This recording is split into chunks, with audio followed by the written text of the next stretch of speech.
this is one that I did a couple of weeks ago. It's got 3 layers of the base, 3 layers of the clear one. First time I've ever really sprayed the base at all in the lacquer, so just getting used to how it all goes on, how much to put on, how much to avoid runs, that sort of stuff.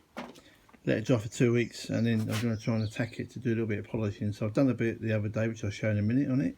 I decided to have a go at screwing it down to a piece of wood because obviously it was getting a few little tank slapper issues with the polish I was using, so I've just screwed it down to a piece of wood. As you can see, some of the original fixings, and I've clamped it onto my beloved workmate. So I'm hoping you're about to see this, but this is an area that I've previously polished. So this is where the stone guard will go on there. So I thought I'd have a go behind there, so I'll completely cock it up. I can always hide it anyway, so it's a good little bit of a test bed. I've been doing a bit of YouTube searching, and different people have different ideas about the polishing, whether to use wet and dry to do a bit of scuffing first of all. Do you do that by hand, or do you put it in a polishing machine and then various creams and stuff? So this was done with a 2000 grit just in this area here, wet to just take the tops off of the lacquer, and then went over it with the polishing system that I'll show you in a little while to try and get it back. So I'm hoping you'll see a reasonable reflection. If I just move slowly around here, hoping you'll see there's a bit of a difference here. So hopefully much better reflection on that to what there is on there. A bit more clarity.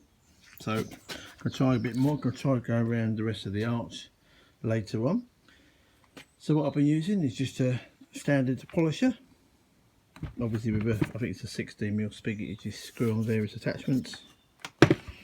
Obviously needs to be speed adjustable, so you can obviously rotate it on the fly as you're using it to try and bring it up to speed gently, rather than hit the paint with a full speed device spinning round. Obviously it just screws on with what I'm using is just a screw on pad with the velcro backing.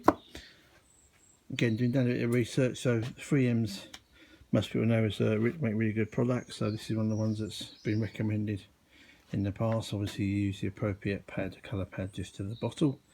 That's really just to stop you getting them mixed up, really, contamination wise. So previously when I tried it a couple of days ago, I originally, after doing the scuffing with the 2000 wet and dry, then hit it with a bit of the Fast Cut Plus, the green one, obviously with the velcro pad just stuck on onto there.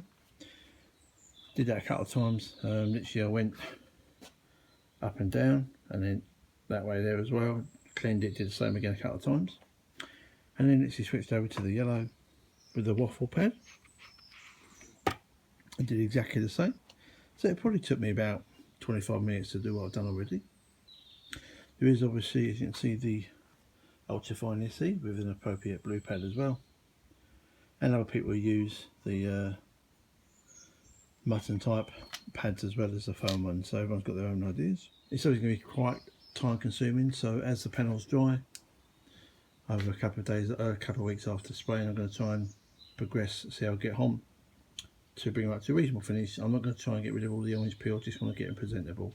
This particular one is the first one I sprayed, and there are little bits of grit in it, so I'm going to use it again as a test bed. So it's to be found out whether the grit is in the paint or in the lacquer. So once I've actually hit this with the 2000, it'll show me how deep down the grit is and whether or not I can live with it. Obviously I've got to be careful I don't go too far and take the lacquer off. I've got to get some more blue paint, so if I need to buy some more and redo all this because the grit's too far down, then obviously I will do. The paints that I've done since then, I've gone about the wetting down and cleaning, and also the retacking of the base between layers, and that seems to reduce the amount of dust. So the ones I've done since then have got far less dust on than this one. So I'm hoping that I'm going to learn from any previous experiences and mistakes and make improvements going forward. So I'm going to give this a bit of a go once I've gone past 9 o'clock, so I don't wake my neighbours up, upset them too much, and see how I get on with the rest of the arch. Okay, I've just spent the last half an hour having a bit of a polish on this scrap piece of metal that some of you who may have been following my spray videos maybe I did in a bit of desperation as to what I was doing wrong with my paint mixing, causing on my crazy. So I had to go out doing some polishing on this the other day, and then before moving on to the art. So initially, just as we approach the panel, I'm hoping you can see that where I had the tape, where are we? I had the tape across the middle section. Hopefully you can see the orange peel. So what I've done is on the far end of this up here, I've done the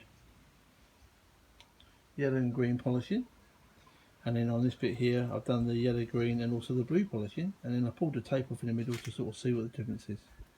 So I can certainly see it myself, but obviously it depends what you can pick up in the actual, in the foam. So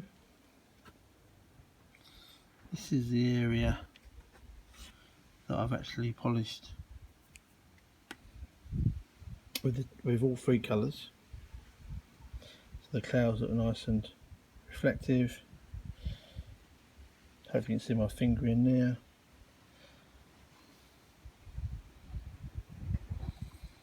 It's quite hard to pick up when you're trying to film at the same time, obviously. So here, sorry, it's where the orange peel is in this bit here. So I haven't done this bit here. This 2 inches hasn't been done at all. Hopefully as I go across it, you might be able to see some difference in my reflection, I'm hoping. So I think there's a slight difference between this side, it's been all three colours. This side's only had two, middle section has had nothing at all. So I can definitely see the benefits of the polishing. You've got to be very, very careful, because anywhere near the edges you're going to end up burning through unless you're really careful. So I know you've got to try and stay away from the edges when you're polishing. Maybe just do these bits by hand. I spent about 2.5 hours earlier on actually buffing the arch on the right hand side. That's the one that I sprayed a couple of weeks ago, and I thought I'd do a bit of a comparison as to the quality of the shine and how well it's come out against a professional arch. So when we first built the car and had it sprayed up, I had a spare set of arches sprayed at the same time. So the arch on the left has been up in the loft since 2008, never fitted to the car, and was done by a professional. I'm not sure what sort of paint it was, be it 2-pack acrylic or whatever it was being used at that time, or cellulose maybe even back then. So a bit of a comparison to just see how I'm getting on really, and whether I'll be happy with the same sort of finish as what I'm getting on the rest of the car. So 2.5 hours sweaty work, polishing all up. I, as said before, hit it with 2000 grit and then the 3 types of polishing compound that I showed earlier on. So initially, first impressions are okay. I've got a reasonable amount of shine. Obviously the darker arch being the old one. The actual new blue is a royal blue. Not quite sure what the one on the left was. So I'm reasonably happy with that. Got used to using the sander, or so I thought, reasonably well. Obviously tried to clamp it in the vice the arch earlier on to try and get away around it. Wasn't too bad. Did have a little bit of disaster unfortunately, which I'll show in a minute.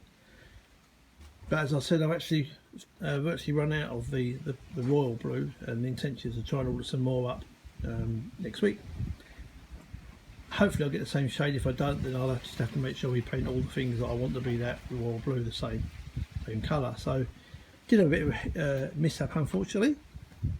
I was going around doing the polishing. I think it's actually on the green bit. I actually managed to compress the pad too much. Went through a couple of places, so literally caught it with the back bit, the black bit here, as it was compressing. Obviously quite a bit of force that I was using. Just lost concentration for a few seconds, so that's obviously a learning curve for me. I may have a go at trying to touch this in actually yet, we'll see, and maybe a little bit of lacquer on it, because they've got some blue, the original blue I was having issues with, then you've got some more primer or the barrier that I'll put on. So all is not lost. I will have a little play with that just as an experiment to see how I can get on repairing it, but I'm reasonably happy with the results.